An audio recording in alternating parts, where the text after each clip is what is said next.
Kami 4 Presiden Buruh, saya bersama Bung Iqbal, Bung Jumur Hidayat, bersama Ibu Eli Rosita Selaban. Yang pertama, Gerakan Buruh Indonesia mendukung penuh Presiden Prabowo Subianto.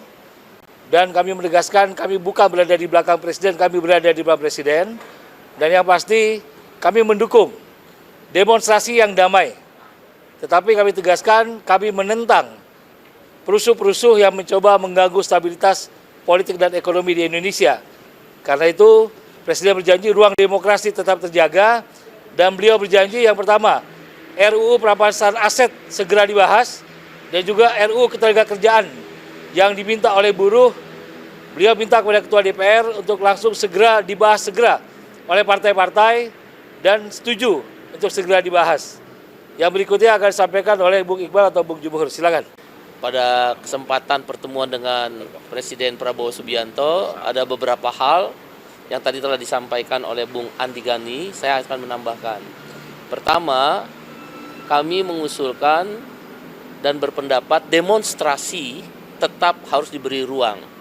Karena itu hanya satu-satunya cara bagi kelompok bawah, kelompok buruh, kelompok petani, kelompok nelayan, kelompok mahasiswa, dan orang-orang kecil untuk menyampaikan aspirasi ketika lembaga-lembaga formal, tanda petik ya, lambat atau tidak mau mendengar apa yang menjadi aspirasi kelompok bawah.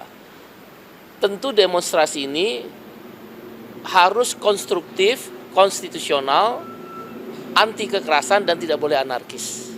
Dan pada titik itu Bapak Presiden setuju. Yang kedua, yang perlu diperhatikan oleh anggota DPR RI adalah kebiasaan flexing dan hedon. Kebiasaan flexing dan hedon di tengah PHK yang merajalela, ojol yang bolak-balik ke DPR, nggak pernah diperhatikan untuk potongan tarif 10%, ya, kemudian upah buruh yang masih rendah, outsourcing yang masih merajalela, banyak orang yang belum punya rumah, orang miskin masih banyak, pengangguran masih tinggi. Flexing dan hedonisme itu tadi kami sampaikan kepada Mbak Puan dan juga kepada Bapak Presiden Prabowo Subianto untuk benar-benar tidak dilakukan oleh anggota DPR RI. Begitu pula kepada menteri-menteri yang ada, wakil menteri yang ada dalam kabinet Prabowo Subianto. Yang ketiga, kami membawa 6 isu utama yang sebagaimana kawan-kawan media sudah mendengar dalam aksi buruh di tanggal 28 Agustus. Ada 3 paket undang-undang yang harus segera dibahas oleh DPR RI. 1, rancangan undang-undang ketenagakerjaan. Ini pasti benturannya kuat, kepentingannya, tanda petik ya, benturan itu tanda petik. Karena kepentingannya misal tentang outsourcing tarik-menarik, upah murah tarik-menarik, karyawan kontrak tarik-menarik. Dugaan kami tadi saya sampaikan 3 tahun. Padahal sisa yang diberikan oleh MK tinggal setahun lagi. Setahun ini tanda petik DPR malas, tidak membahas padahal sudah ada panjangnya. Undang-undang paket kedua adalah tadi sudah disampaikan Bu Andi untuk menghilangkan Noel yang lain, yaitu Wamenaker yang terlibat korupsi, maka RUU perampasan aset harus segera disahkan. Sudah hampir puluhan tahun dan beliau tadi disampaikan merespon sangat cepat sekali.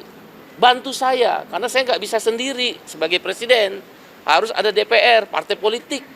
Tapi beliau berkeyakinan segera RUU perampasan aset ini sebagai pembuktian terbalik agar koruptor-koruptor itu jera dan dimiskinkan bisa disahkan segera, setidak-tidaknya mulai dilakukan pembahasan. Undang yang ketiga adalah kami usulkan pemilu yang bersih. Jadi korupsi itu harus dimulai dari pemilu yang bersih. Kebanyakan korupsi terjadi di pejabat negara, baik legislatif, yudikatif, maupun eksekutif. Terutama di legislatif dan eksekutif. Oleh karena itu pemilu yang bersih adalah jalan yang terbaik yang kami namakan redesign terhadap sistem pemilu. Itu 3 paket undang-undang. Nah yang harus cepat, 1, potongan tarif ojol 10% segera dibahas. 2, PHK harus segera dicegah dengan membentuk Satgas PHK. 3, outsourcing harus dihapus sesuai keputusan MK cabut PP nomor 35 tahun 2021. Karena keputusan MK-nya udah keluar nomor 168 tahun 2024. Dan yang keempat, reformasi agraria, reformasi pajak. reformasi pajak, yaitu pajak THR, pajak kita udah tahu kita THR habis ongkos, masih dipajakin. Pesangon kita kan nggak punya duit, dipajakin.